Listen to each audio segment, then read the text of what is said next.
figured out. Yep, still. Because you're your announcers deal. I was announced. Don't know what that was about. D2 legend right there. Shout out. Yeah, they announced it. I don't know why. I think the announcers kind of messed up. There's a funny video of me on Twitter of reacting to it. I'm really bad at hiding my facial reactions to things. So it made for a really good clip. It's going viral on my Twitter, so that's really cool. We're all about the content here. So yeah, it's in the works. I switched agents in January. So kind of not great timing because by that point, budgets are pretty much set. And then we get to the end of the year. Obviously, they're looking at the college kids most for the at first, which to me doesn't make sense, but I don't run a shoe company, so I can't blame him. That's just kind of how the sport works. He's got to live with it. Have you ever had a pro contract then? No. And is that frustrating as a world championship? Incredibly, yes. Because it's frustrating because I feel like last year I did everything I could to earn it. Made the U.S. team, got a bronze medal, top 10 in U.S. history, top 20 in world history, and not get a contract's frustrating. Plus, it's frustrating when my family keeps texting me any updates on a contract, and I'm like, if I had it, you'd have it. But it's just natural curiosity. So, but yes, it does get pretty frustrating, especially when you see college kids get it, which is very deserved.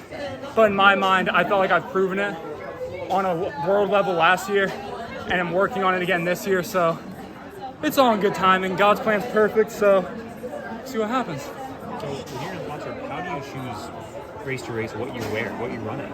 Are you whatever I think run in one company too much? I don't really care, just because I don't think the shoe companies are paying attention to that. If they were, I'd be a lot more petty about it. I thought about I was gonna do a custom jersey from Talladega Nights that said me with the cougar on it, and in the back saying I want to go fast, but I couldn't find a way to make it happen in time. So I'm rocking the Grant Holloway, the 110 hurdle, the high hurdle GOAT. I'll say it if no one else will, but yeah. Trevor, talking about this race here, how did today feel? It's so much better execution-wise. Yeah, and I knew my hamstring was going to hurt really bad over hurdle 1 because it happened yesterday. So with me knowing it was going to happen, there wasn't much of a shock factor. I was able to attack better. Had some choppy steps on the backstretch, but it's the semifinals, that's expected.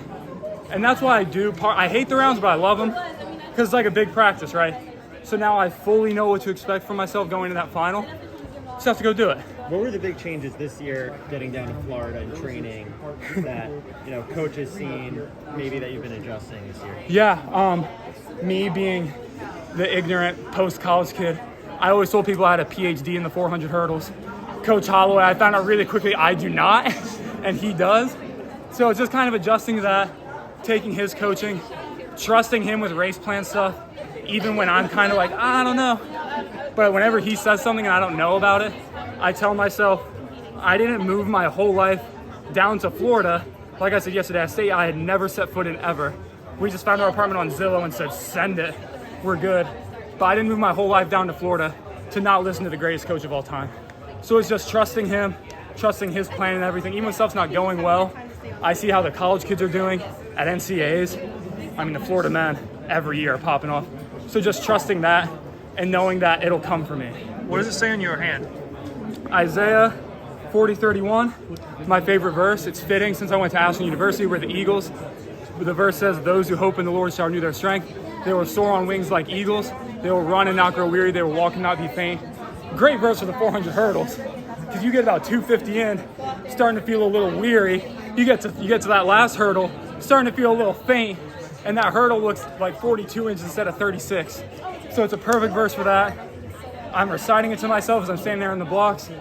Talk to myself constantly in the blocks. And while they're doing intros, because I get a lot of nervous energy. I took caffeine, kind of bouncing off the walls right now if you can't tell. But yeah, it's just a good way to kind of comfort myself when things get really nerve-wracking. What do we do between now and tomorrow? What do we work on? What is coach's feedback? Coach's feedback is going to be very interesting. He's probably going to say that it was good. There were some ugly parts because that's normally how it goes. When I went to talk to him yesterday, he was like, that was good. You never really sprinted. It was perfect. And then he said, I actually laughed because some of the hurdles were so ugly. But, it's round one. You got to survive in advance. Everyone's favorite saying at trials. But yeah, big Q energy. He's probably just going to tell me to run through the hurdles because I felt it on the backstretch. But I'm excited for tomorrow. It's going to be another. Last year it took mid 47 to make the team. This year it's probably going to take about the same, if not faster. So I'm excited to run tomorrow. Thank you. Thank you guys.